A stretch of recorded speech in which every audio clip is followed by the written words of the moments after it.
അഷ്റഫുൽ ഖൽഖ് റസൂലുള്ളാഹി സ്വല്ലല്ലാഹു അലൈഹി വസല്ലം തങ്ങളോട് സ്വഹാബത്ത് ചോദിച്ചില്ലേ, മാ ഹഖ്ഖു സൗജത്തി അഹദിനാ അലൈഹി, നബിയെ ഞങ്ങളിൽ ഒരാൾക്ക് അയാളുടെ ഇണയോടുള്ള ബാധ്യത എന്താണ്?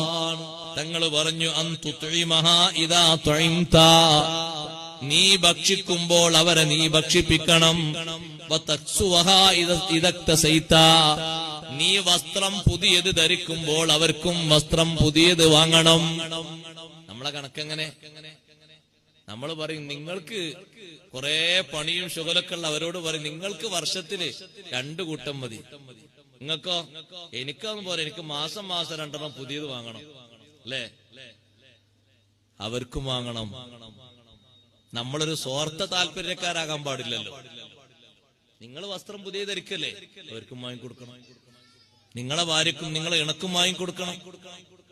അല്ലെ നിങ്ങളത് വാങ്ങണ്ട, അപ്പൊ കണക്കാവുമല്ലോ. അല്ല, നിങ്ങൾക്ക് മാത്രം ഒന്ന്, ഇപ്പൊ നിങ്ങൾ സ്വന്തമായിട്ട് ജീവിക്കാൻ നിങ്ങളെ കൂടെ ആരുല്ലേ? കൂടുള്ളവരെ മറന്നോ? എന്നിട്ട് തങ്ങൾ പറഞ്ഞു, വലാ തദ്രിബൽ വജ്ഹ, ആണുങ്ങൾ ശരിക്ക് കേൾക്കണം, വലാ തദ്രിബൽ വജ്ഹ, നീ നിന്റെ ഇണയുടെ മുഖത്തടിക്കരുത്. മുഖത്ത് നീ അടിക്കരുത്. ബാധ്യതയാ പറയുന്നത്, കടപ്പാടാണ്.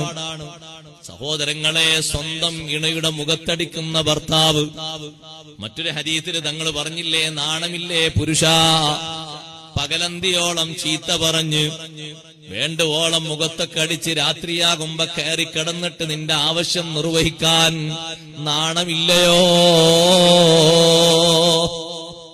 ചീത്ത പറഞ്ഞിട്ട് അനാവശ്യം പറഞ്ഞിട്ട് അടിക്കേണ്ട രൂപത്തിൽ മുഖത്തൊക്കെ അടിച്ച് അങ്ങനെ നരകയാതന അനുഭവിപ്പിച്ചിട്ട് പിന്നെ നിനക്ക് നിന്റെ താല്പര്യങ്ങളൊക്കെ നിർവഹിക്കണമല്ലേ? എന്തൊരു മോശപ്പെട്ട സ്വഭാവമാണ്. വലാ തുഖബ്ബിഹ, മോശപ്പെട്ട ഒരു വർത്തമാനവും നീ സംസാരിക്കരുത്. ദുഷിച്ചൊരൊറ്റ വാക്കും നീ ഇണയോട് പറയരുത്. നഊദു ബില്ലാഹ്.